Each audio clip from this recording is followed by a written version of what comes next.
Welcome to the bold analysis. I am a strong believer that Kenyans' problem must and shall only be solved by Kenyans themselves.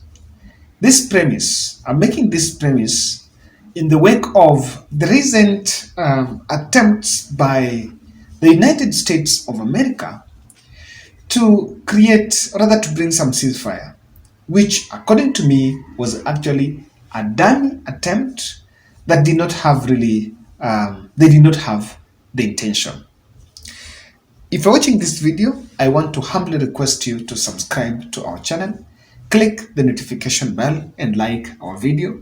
As we want us to look at how international politics is actually weighing on the Kenyan situation. Today, the 1st of April, Rigathi Gachagua was in Kakamega, Malava, in some political rally. And in that political rally, he is responding to Raila Odinga over what Raila Odinga said yesterday on Friday in a game, revealing what he told the US ambassador, Meg Whitman, who is in this country. And he seems to be calling out Raila Odinga. This is what Raila said yesterday. Then when he met the US ambassador, he called him out. He told her off about her statement that Kenya had freest and most transparent election ever in the history of this country.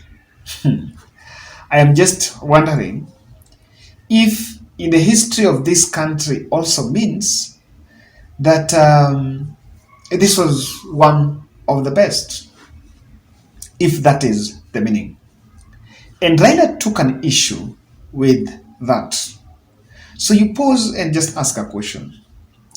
If you believe that election was free and fair, but on the other end, the opposition leader Raila Odinga has been insisting that something went south and telling his supporters that he's a bit uncomfortable, or rather, he was dissatisfied with the results, even though it went through the judicial process, even the Supreme Court.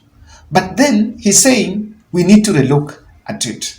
Actually, the premise of the mass action is trying to discredit the results of the last general election. Then, from discrediting the results, you also discredit, or rather you question the legitimacy of the government of the day. So if you know very well that that is what Raila is saying, but then before you meet, you're saying you have free and fair election. So I was just wondering this. So if you believe that William Ruto won fairly, and you also know that Raila Odinga is having a contrary opinion to that, so why even calling for ceasefire? Do you come in that table with clean hands? It's simply not working out. It is believed, and I think President William Ruto confirmed that he held a meeting with President Joe Biden in relation to what was happening in this country, I think to some extent. And of course, we saw some delegation dispatched in the country. The little they did is to call out the state from stifling democracy, and other things, something on the freedom of media. But then the US envoy, according to me, the ambassador and the team, she's not really honest in her engagement. And there is one question that has been coming out. And for people who are not, I know elections are in your country. If elections are done in your country and a commission is split, despite the fact that legally, of course, there is also legally the chairman can announce the results. But if you have a split commission, isn't it that enough to say, okay, 100%, but maybe this percentage, maybe some 10% not right? Isn't that a signal to look and say, okay, fine, we have the results, but some people discredit it. Or what are the standards? For example, if you're at the US, and I want to ask this question to the US viewers, what are the standards? If the commission would have a split like in Kenya, what would have happened? I know people who are in those countries, even if you're in UK, tell us. If the situation we had here would be the situation there, where the commission is split, four, and in fact, majority 4 were against the 3. How would it have been done? What would have transpired? I am normally, and I support those who argue that the Wazungus do not mean well for solutions for Africa. And even here in Kenya. If we were talking about solutions, then the DRC war could have ended way long time ago. Could have ended long time ago. But the conflicts have become grounds for people to show that they have power. I also don't support a perception that will come that when a leader is called by some foreign power, then it's them that needs to give us solutions. No. Some of these solutions, some of these problems are customized to us. And for them, they look at it at a different lens. So I don't support this move that now we have to get some superpower to come and help us fix this problem. Now, as that was going on, Raila Odinga unleashed some website where he said those are the results that the whistleblower released, revisiting the whistleblower results in a strategy, in a move that according to me has been done deliberately to tell the US and the team, because we are at a phase where now the discussions about dialogue has now started to come, that my bare minimum is about the results, or rather the electoral reforms. That is the intention. And so for me, I'm just looking at it this way. The US ambassador and the team that are in the country that are posturing here as trying to help us solve our problems, why are they evading the electoral injustice question? Why are they evading it? If you want this, if you want to have a solution, then the person is complaining about it. But then you are saying it has been free and fair. So what is the ground of that ceasefire? And I seems to see that probably they're trying to force Raila Odinga to accept that it is what it is. It doesn't look well. It doesn't smell honest. Their approach in tackling this matter first looks suspicious. And you seem not to appreciate the fact that we are dealing with the leaders and kila mtu ako na wafuasi. Both Azimio, both Kenya Kwanza, both Raila Odinga and William Ruto. And all the supporters subscribe to the ideology of the leader. So you cannot come to a table and it doesn't look good. And you cannot say that for me, I'm going to pick what we discuss. But we're not going to discuss about this one. We're going to discuss about that one. What about it? Why is America team not paying attention to the electoral injustice question? Because equally, that is a question that Kenyans are interested in. And probably the main reason why people are actually out in the street.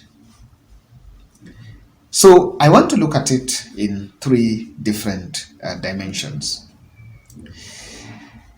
I tend to look at it this way. There is an attempt by even our local clergy here to find a solution. They also came in by first asking Raila Odinga to stop mass action, and Raila said, no, that's not where to start. But then, this American team is overrated. And they don't seem interested in ceasefire. They don't look interested in it. Because in fact, in international politics, for you to enjoy or rather control a country, you must make them suffer so that you come up with the solutions.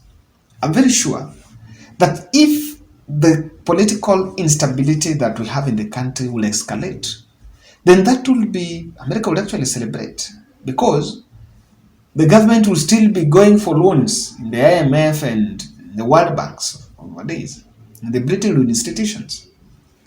And now going for those loans, making sure that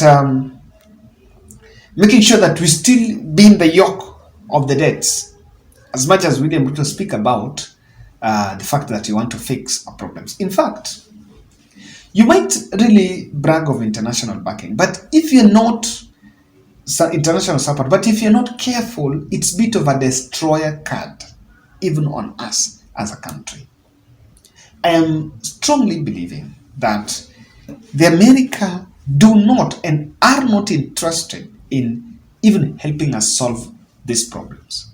Remember, in the wake of the last general election, there was a narrative by Azimio that there was foreign infiltration.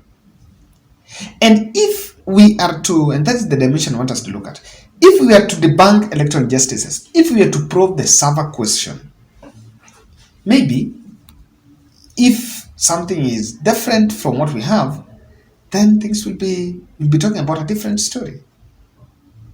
So this question has always been disturbing me. You won free and fair, and everything is fine. But some opposition, your opposition is simply asking, show me that server, open it, let's see, then we move on. Okay, you even have the instruments, even to alter, even if it is something to alter. But then that will be a solution, or rather will actually partially help. Why don't we come also with that on table? We've spoken about all these servers being there. These are election materials, these are files, these are things resources that should be available. I believe so. So what's making it difficult that even those who want to pose as if trying to help us get solutions don't want to go that direction? Simple question. When do you think America will not want to entertain a discussion about that server? What is it that it's not being spoken? And lastly, the President William Ruto must look at, and we must look at the American influence in the dimension of China, the China and American Cold War. During Uhuru Kenyatta's reign, China reigned in this country, and they have multi-billion projects here. These projects are including the SGR, the expressway, some of which the income or the repayment plan is on the revenue stream. So as we talk now, transport of goods past Kisumu is affected, to the Busia border is affected. So to some extent, SGR operations are also interrupted. So if SGR are interrupted, then what is it? What that is actually meaning is that we may actually default in repaying some of those loans. Even Nairobi, the expressway is paid by revenue from those using the road. So if we have skirmishes in Nairobi, who gonna put his machine on the road? No one. What's happening? We are actually defaulting on paying this budget, this budget. So some of this debt. So we need to be very sensitive. In fact, for the leaders, it does not matter how you can be strong in the podium and speak on how tough you are. But remember, you're tough. Like in the meantime, the mwananchi now anaumia. Sadly, mwananchi anaumia. And within some time, we'll have cumulative damage. About a month of protest, I can tell you. And you never know how about if says we are going to do it daily. What are you going to do? So we need to be very sensitive on this matter, and we must mean well. If we want to solve our problems, William Ruto, Raila Odinga, and it must take us. The Mzungu card, to me, does not give us the solution. That's my bold podcast.